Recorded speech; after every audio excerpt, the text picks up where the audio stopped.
ada aturannya masing-masing begitu. Di GBKB mungkin dengan istilah tata gereja, di HKBB dengan istilah aturan peraturan, lalu di metodis dengan istilah disiplin. Yang manapun itu yang sangat penting, bagaimana disiplin itu dalam rangka menumbuhkan iman di tengah-tengah gereja. Disiplin itu sangat penting, termasuk juga seperti disiplin discipliner yang kita lakukan itu merupakan ya bagian dari disiplinnya gitu.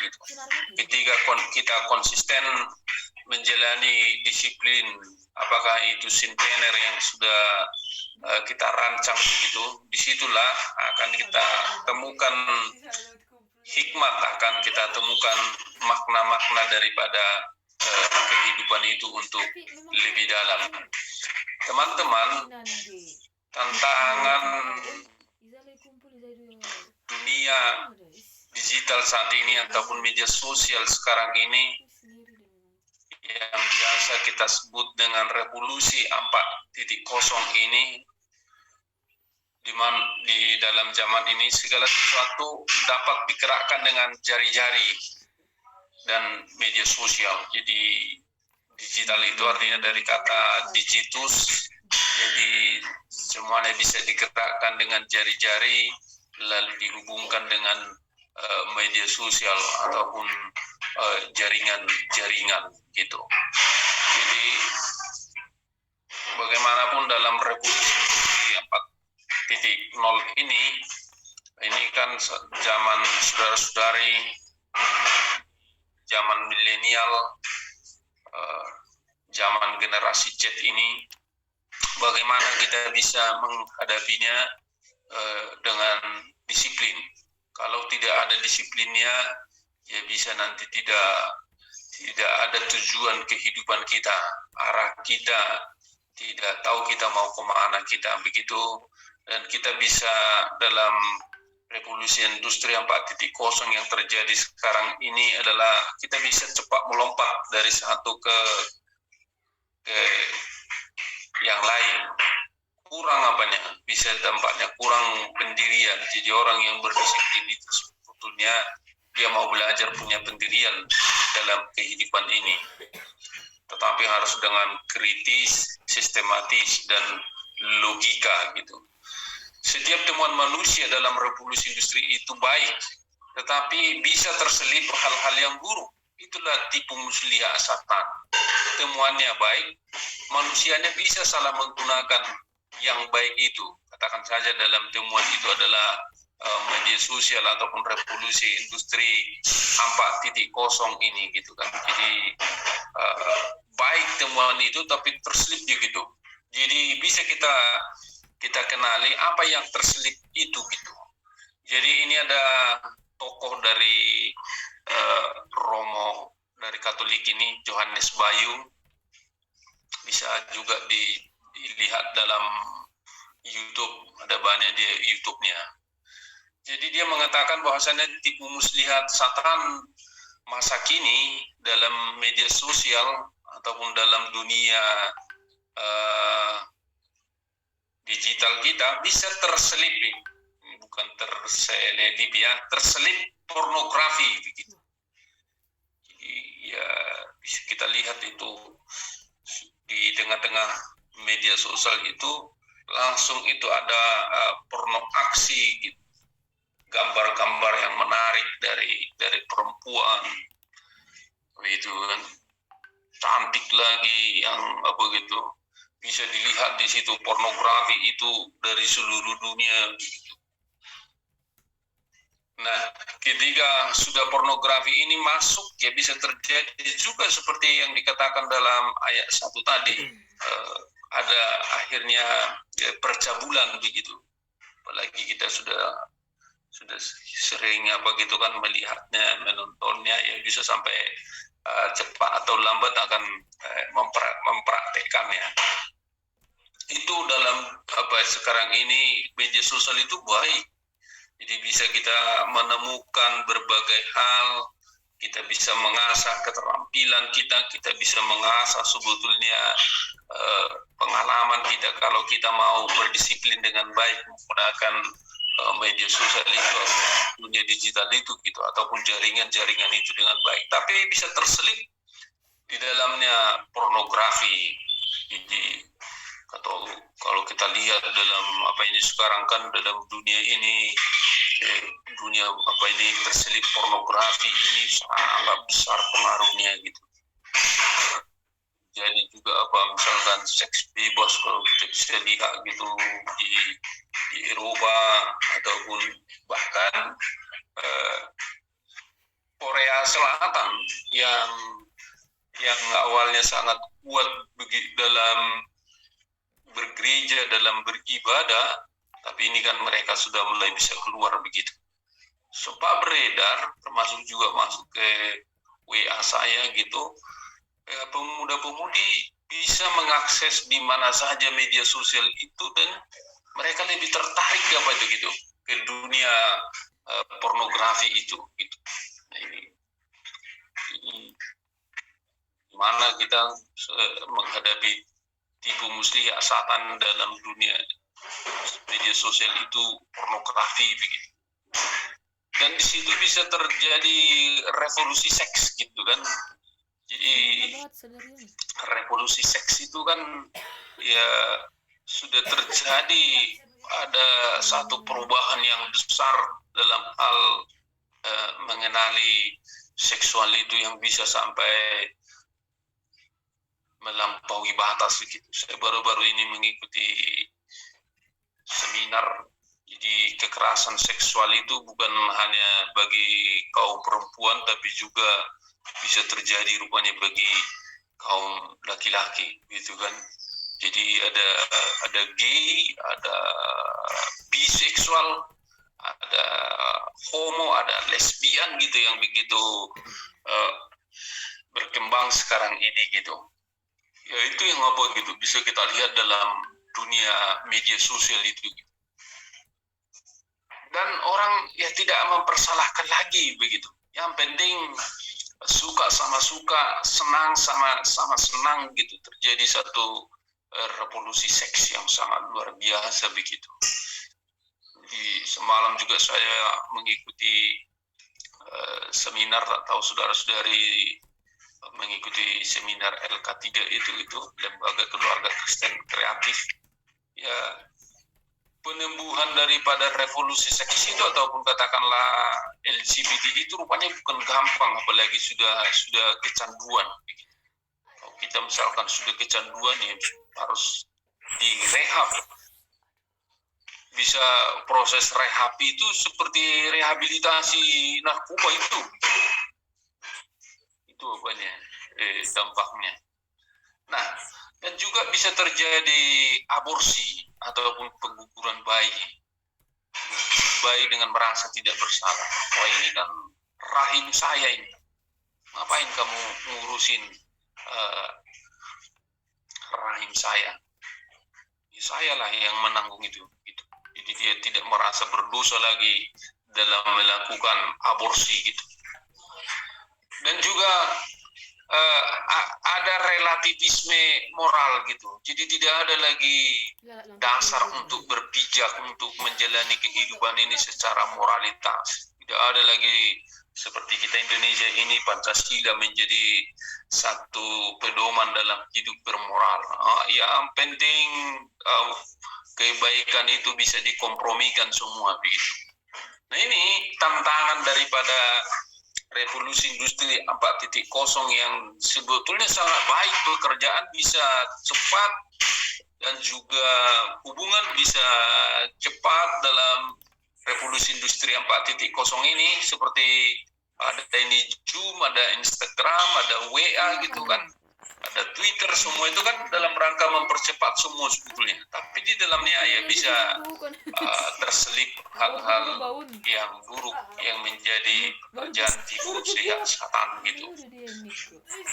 Lalu di dalam teks tadi diserahkan kepada satan, dikutuk, dikucilkan dan diselamatkan. Ya, saya mengolah judul itu dari ayat 5-nya gitu. Dan kita bisa melihat dalam teks itu secara sekilas tadi bagaimana gereja bisa berjalan dalam kebenaran dan kemurnian dalam menghadapi zamannya. Jadi gereja ataupun manusia yang tidak bisa menghadapi zamannya akan digilas oleh zaman itu gitu. Jadi ketika seseorang sudah digilas oleh zaman itu, ya dia tidak akan bisa berbuat apa-apa.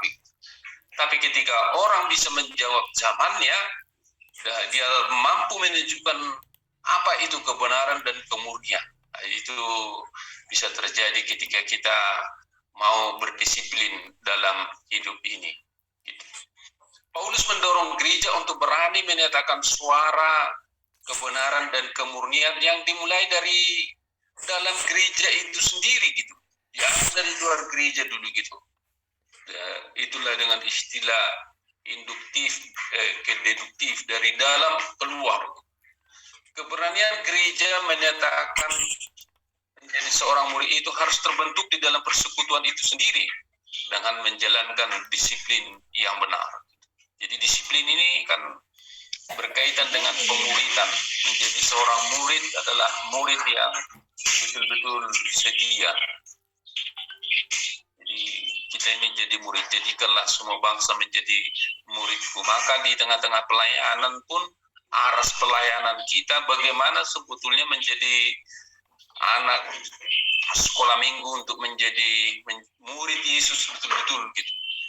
Pemuda-pemudi pun kita berpikir sekalipun ada tantangan tadi dalam dunia digital ini, bagaimana kita mengarahkan pemuda-pemudi itu untuk masuk menjadi murid Yesus, menjalankan disiplin yang benar gitu. Itu hidup dalam kebenaran dan kemurnian. Ini perlu kita renungkan gitu, kita doakan, kita terus renungkan berdasarkan kebenaran firman Tuhan sehingga kita bisa menjawab zaman kita ini. Ketika kita belajar dari 1 Korintus 5 ini, yang teks yang sangat sulit dalam perjanjian baru, kita bisa bagaimana kita sebagai seorang mahasiswa teologi untuk menjawab zaman kita ini. Saudara-saudara, ini sambil saya buat di sini gambar Rasul Paulus kan, tapi sebetulnya saya mau lebih memperdalam dalam makalah saya itu. Ada beberapa pandangan para ahli tentang istilah Satan dalam surat Paulin. Jadi kan menurut Derek R. Brown ini salah satu tokoh yang juga mendalami Satan dalam surat-surat Paulin. Jadi dia menyatakan sebetulnya Satan itu sudah dikalahkan saat Tuhan Yesus tersalib, bangkit, hidup kembali, naik ke surga, lalu Roh Kudus diutus gitu. Namun kekuatannya masih ada. Jadi ini merupakan sesuatu yang paradoks dalam arti dia bukan langsung totality gitu, setan itu mati, tetapi masih ada kuasanya, tapi akan bisa dilawan oleh orang-orang percaya oleh kuasa kebangkitan Yesus Kristus yang telah bangkit. Ketika orang sudah sampai kepada iman Yesus Kristus sudah bangkit, maka dia akan sanggup melawan Satan itu yang bisa menggoda. Jadi sesungguhnya ada dua lawan kita yang terbesar, adalah diri kita sendiri, yaitu kedagingan kita, dan juga dari luar adalah Satan ini. Ini kan Satan ini nanti akan semakin kita dalami dari mana ini Paulus mendapatkannya. Dia menggoda dari luar. Tapi ketika kedagingan kita menangkap, ya bisa kan cepat masuk begitu. Jadi paradoks dalam arti sudah dikalahkan, tetapi akan dikalahkan seutuhnya pada saat kedatangan Tuhan Yesus yang kedua kali. Itu mudah-mudahan saudara-saudari bisa paham maksudnya begitu. Nanti kalau apa yang bisa ditanya lagi. Nah, lalu ada tokoh yang kedua, Niels Forsyth dan Kelly. Satan selalu diperhadapkan dengan lawan keselamatan. Jadi manusia yang sudah diselamatkan itu, namun terus digoda gitu, supaya jatuh lagi. Jadi bagaimana supaya manusia yang sudah diselamatkan atau ciptaan yang sudah diselamatkan itu supaya bisa bergeser gitu. Akhirnya tidak diselamatkan.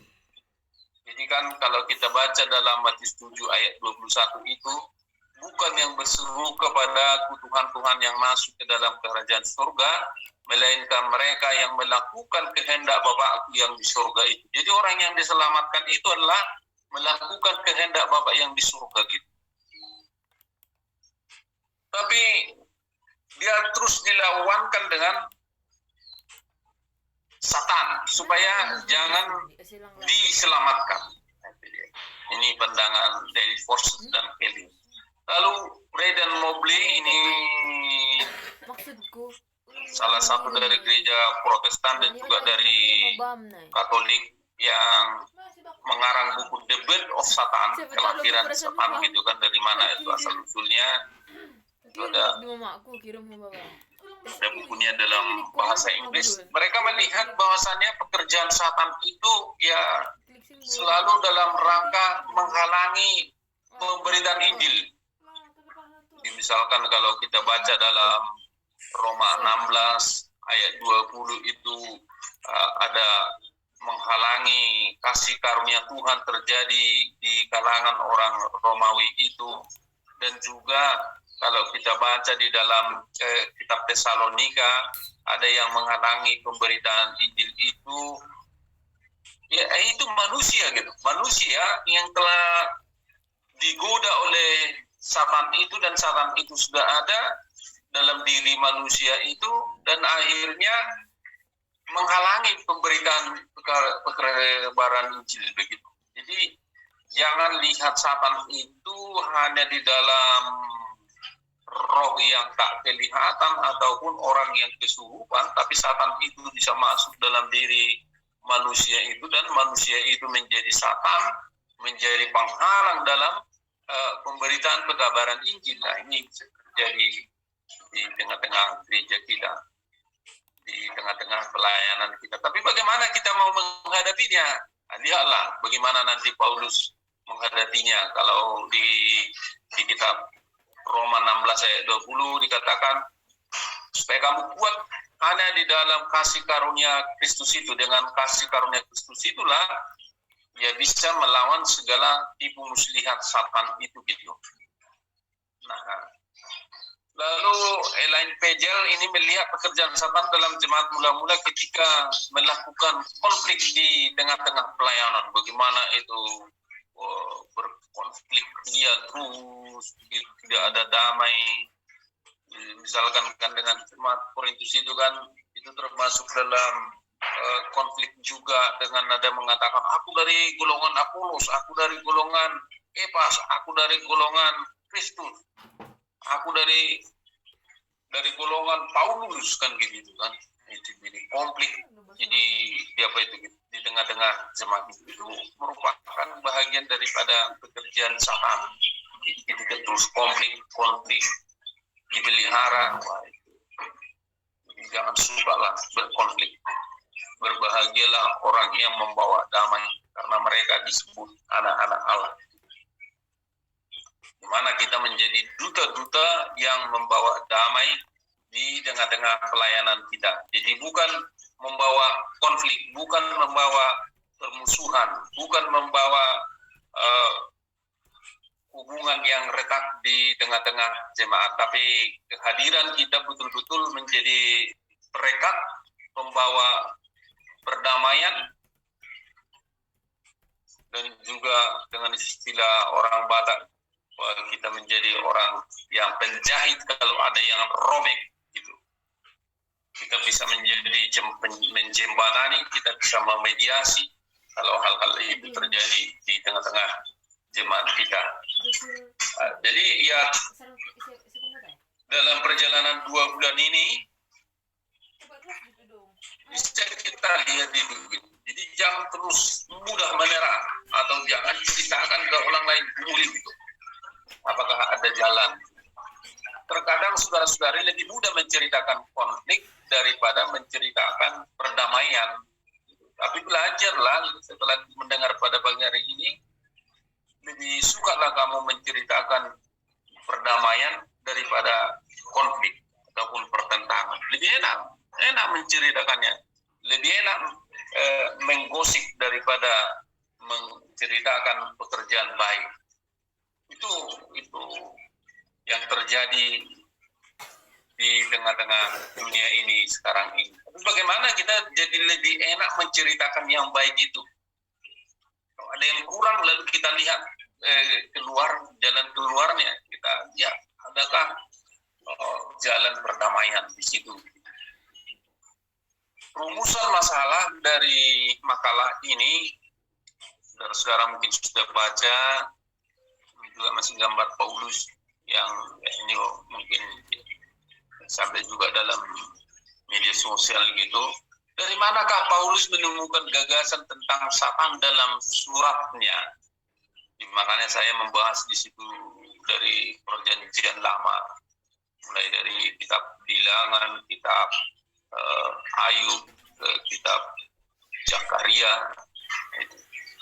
Apakah ada kaitan penggunaan istilah Satan dalam tulisan Paulus dengan eskatologi keselamatan?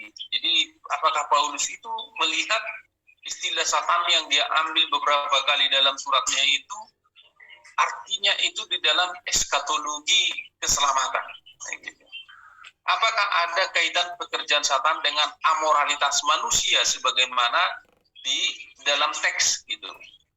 Apa relevansi pembahasan Satan yang dibahas dalam 1 Korintus 5 ayat 1 sampai 13 ini dengan konteks gereja pada masa kini ataupun revolusi industri 4.0 yang sudah saya angkat tadi di atas? Nah, ini maksud tesis ini pernyataan statement. Jadi setelah kita membahas para tokoh dan juga informasi dari lapangan, kita deskripsikan begitu, lalu kita buat apa yang menjadi tesis kita. Tesis bukan maksudnya di sini tulisan S2, tetapi pernyataan statement kita terhadap permasalahan yang sudah kita angkat. Jadi saya mengatakan di sini bahwasanya Paulus menggunakan istilah Satan dalam surat-suratnya untuk menunjukkan eskatologi keselamatan. Jadi bisa saja bahwasanya pekerjaan Satan itu dalam rangka menghalangi pekerjaan keselamatan itu termasuk dalam pekabaran Injil, dan proses menggagalkan itu bisa lewat penyamaran. Jadi lawan kita itu kan bisa dia menyamar seperti malaikat terang gitu. Dan tujuan utamanya adalah untuk menggagalkan kehendak Tuhan. Apabila manusia mengikuti pengaruh Satan gitu, tujuan utamanya dalam rangka menggagalkan supaya manusia itu tidak masuk ke dalam keselamatan ataupun tidak mengikuti kehendak Tuhan dalam kehidupannya. Inilah yang menjadi pernyataan statement saya setelah mengangkat para tokoh dan juga mendeskripsikan hal-hal yang perlu dengan konteks zaman ini begitu. Ini perlu ketika kita membuat makalah pernyataan statement kita.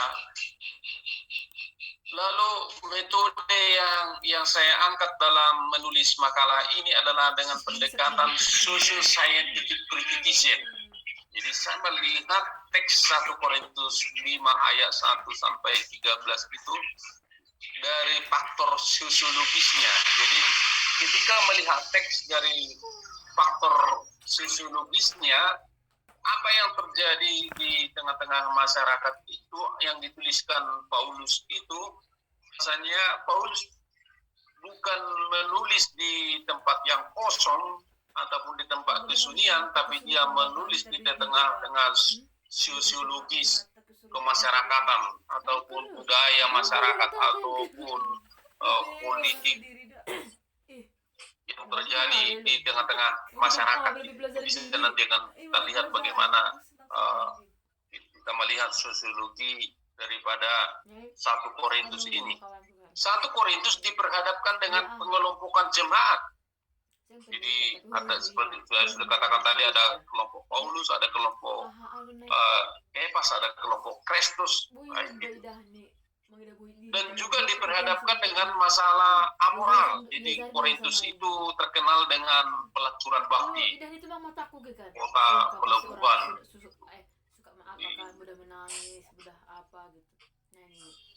Dampak daripada ya kemajuan Korintus pada awalnya itu ya juga terjadi di situ pelacuran bakti.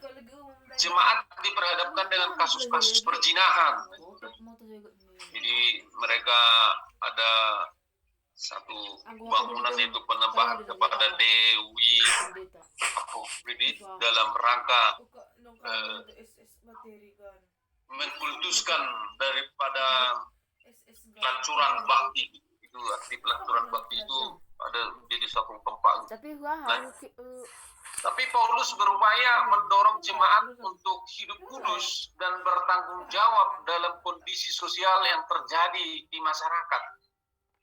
Sekalipun mereka hidup di dunia seperti Korintus itu, tapi mereka harus menjaga kemurnian dan kebenaran, tidak mudah tergoda gitu.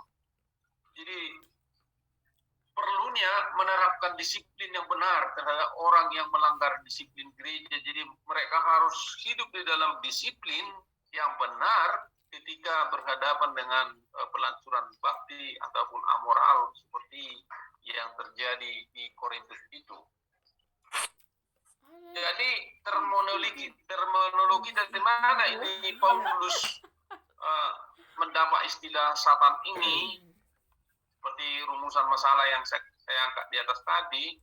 Jadi ada, kalau kita lihat kan di Alkitab kita itu ada istilah Satan, ada istilah diabolos, Satan dengan diabolos sama gitu. Ada istilah daimonion. Lalu ke dalam bahasa Indonesia diterjemahkan iblis dan roh-roh jahat. Sebetulnya pemaknaannya bisa berbeda. Satan itu bukan harus kesurupan. Yang kesurupan itu biasanya daimonion, tapi Satan itu bisa mempengaruhi setiap orang, setiap manusia gitu, untuk melakukan sesuatu yang jahat atau dengan sadar dia gitu. Dengan sadar dia menggunakan media sosialnya itu untuk hal-hal yang tidak baik. Nah, itu saja dia roh Satan itu sudah masuk ke dalam dirinya untuk melakukan yang tidak baik itu. Sadar dia gitu. Nah, apakah seperti ini bisa peralat lapangan? Bisa. Ya, pikirannya udah tersesat sebetulnya. Bisa dia jadi apa gitu? Mahasiswa teologi pun bisa. Menjadi guru Injil pun bisa. Menjadi pendeta pun bisa. Dan bahkan menjadi pimpinan gereja pun bisa gitu. Jadi terselip di dalam dirinya motif-motif daripada Satan itu gitu. Jadi apa itu istilah Satan? Maksudnya di situ adanya itu adalah lawan Tuhan, penfitnah. Itu. Lalu dalam terminologi Paulin, Satan merujuk pada musuh atau lawan supernatural Allah. Jadi kalau kita lihat dalam pembahasan lebih dalam, Satan ini kan diambil Paulus dari Perjanjian Lama, yaitu malaikat yang jatuh ataupun malaikat yang memberontak, yang sebetulnya malaikat itu tujuannya adalah untuk melayani dan menyembah Tuhan, tapi berubah menjadi melawan Tuhan, menggugat Tuhan, seperti yang ada di sini gitu kan, menggugat Tuhan dan bahkan ingin menyamai Tuhan. Nah, disitulah dia menjadi lawan terberatnya Tuhan. Jadi awalnya dia satu ciptaan, malaikat itu adalah ciptaan gitu. Tapi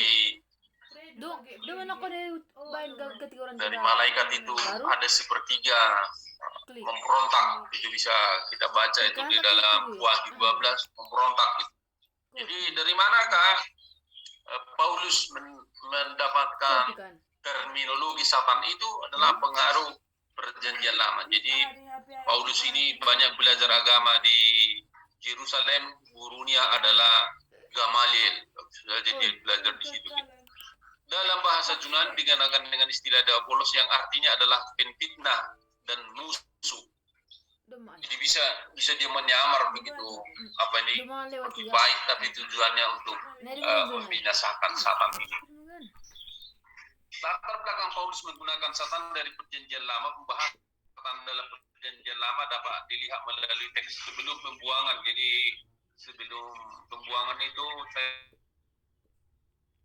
yaitu 2 dan juga teks-teks sesudah pembuangan, misalkan kitab Ayub saya sudah bahas di dalam makalah itu, dan awalnya sebagai makhluk surgawi dan bisa menjadi utusan Tuhan, dan sesudah pembuangan mengalami metamorfosa atau berevolusi menjadi lawan terberatnya Tuhan. Jadi ada satu perkembangan terus gitu, atau istilah apa juga, mengalami progresif.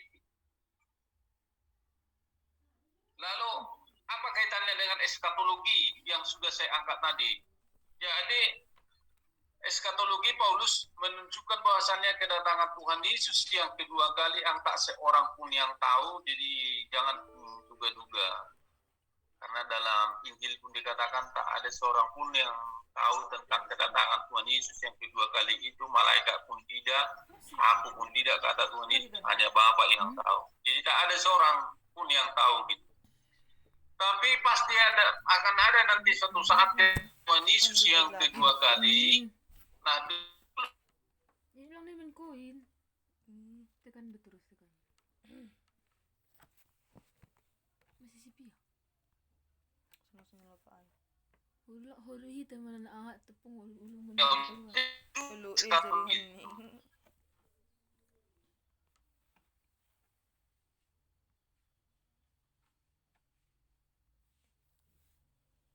Silang dong.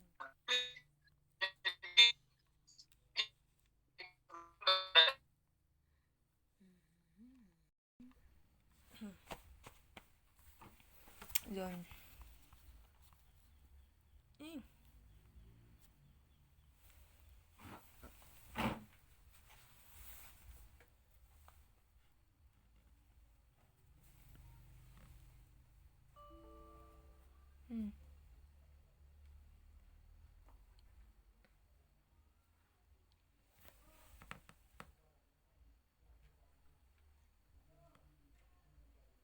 Ini masisip bapak ayo. Isa day ka. Sunod single. Sipu si bapak ni alakal.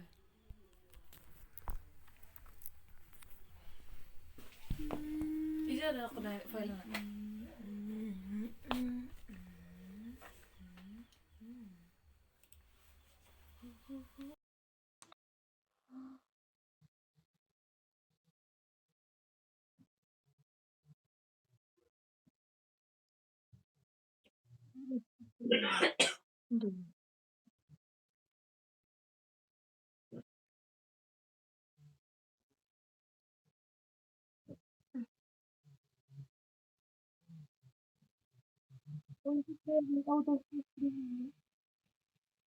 Hindi dah. Pokok ni na zaman mga primer.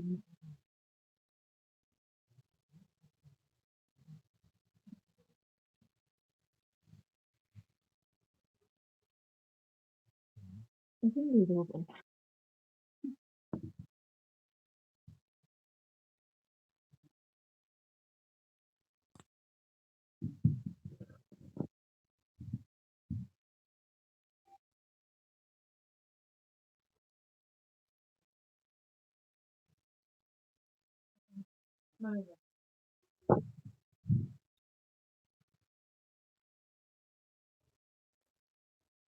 Magda na isa.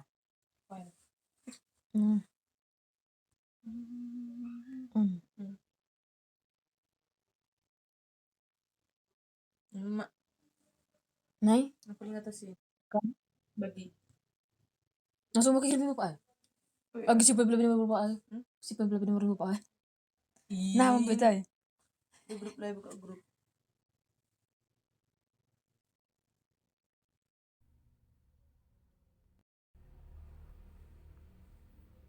Mana dia, guys? Manrudut. In mak. On. Hai. Chat. Ih, lagi belajar kok mencet aku. Lah, duduk ano nariin. Pahangin prosesnya. Itu tambahkan kontak. Sini mau main mindakan. In. Tambahkan. Selido. Seri-seri. Si Hotang dia kan.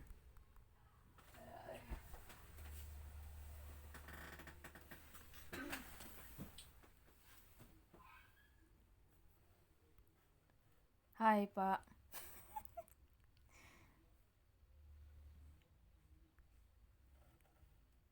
In.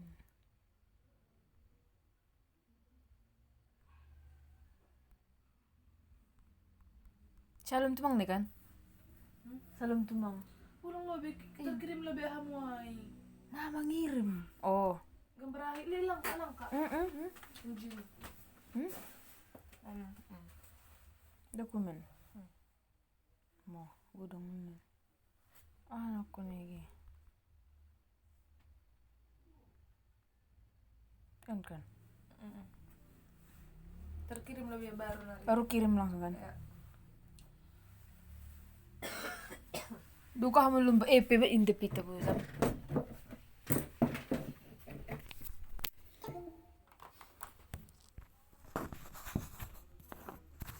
Rumah. Ijan mati dia.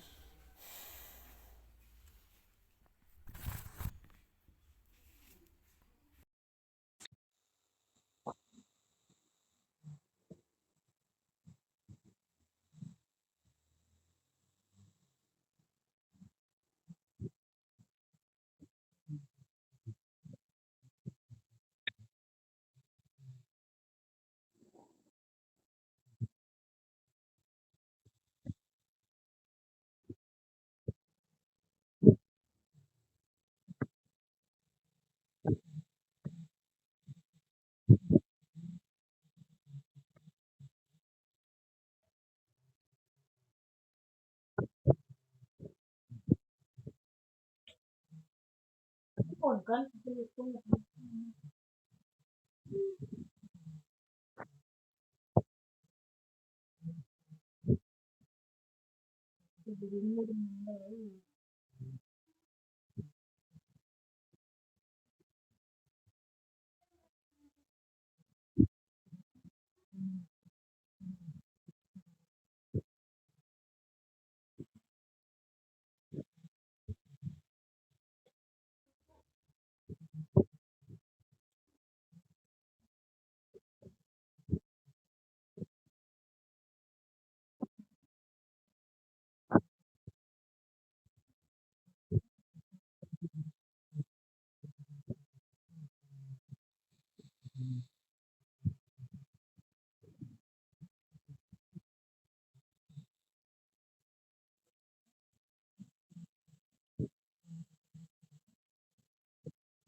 Bisa, bisa. Tapi aku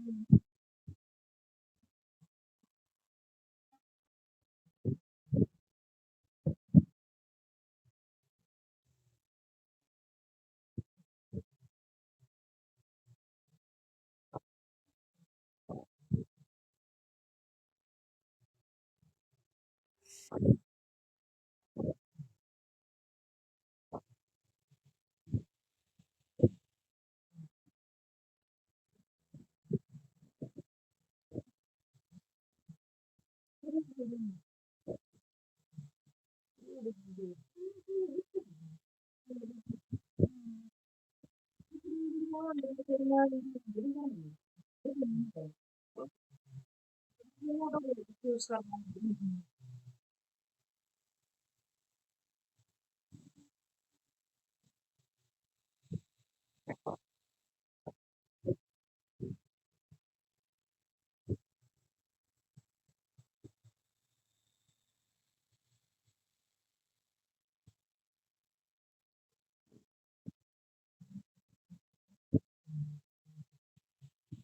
Jadi tunggu untuk nilai-nilai lagi kali.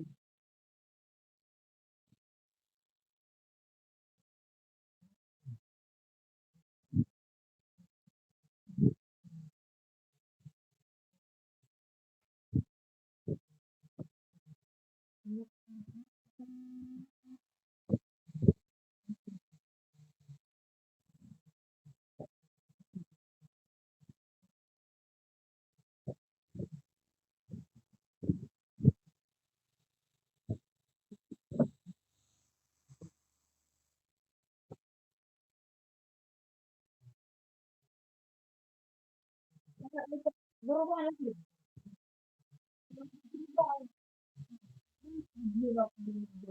Oh,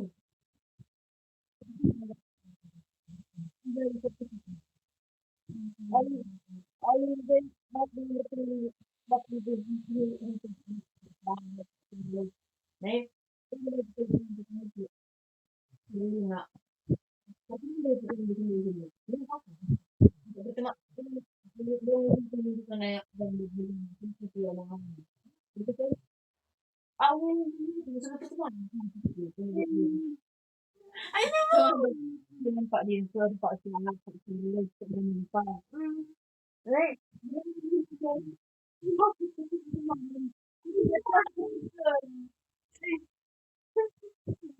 Ada yang main kita pacar les. Dan apa ini? Ada yang bisa gitu gitu.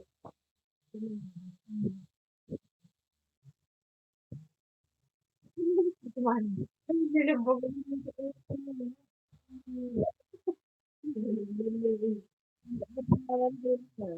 Itu lagi bikin, nanti dia mau bikin nah. Bikin no.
Credited.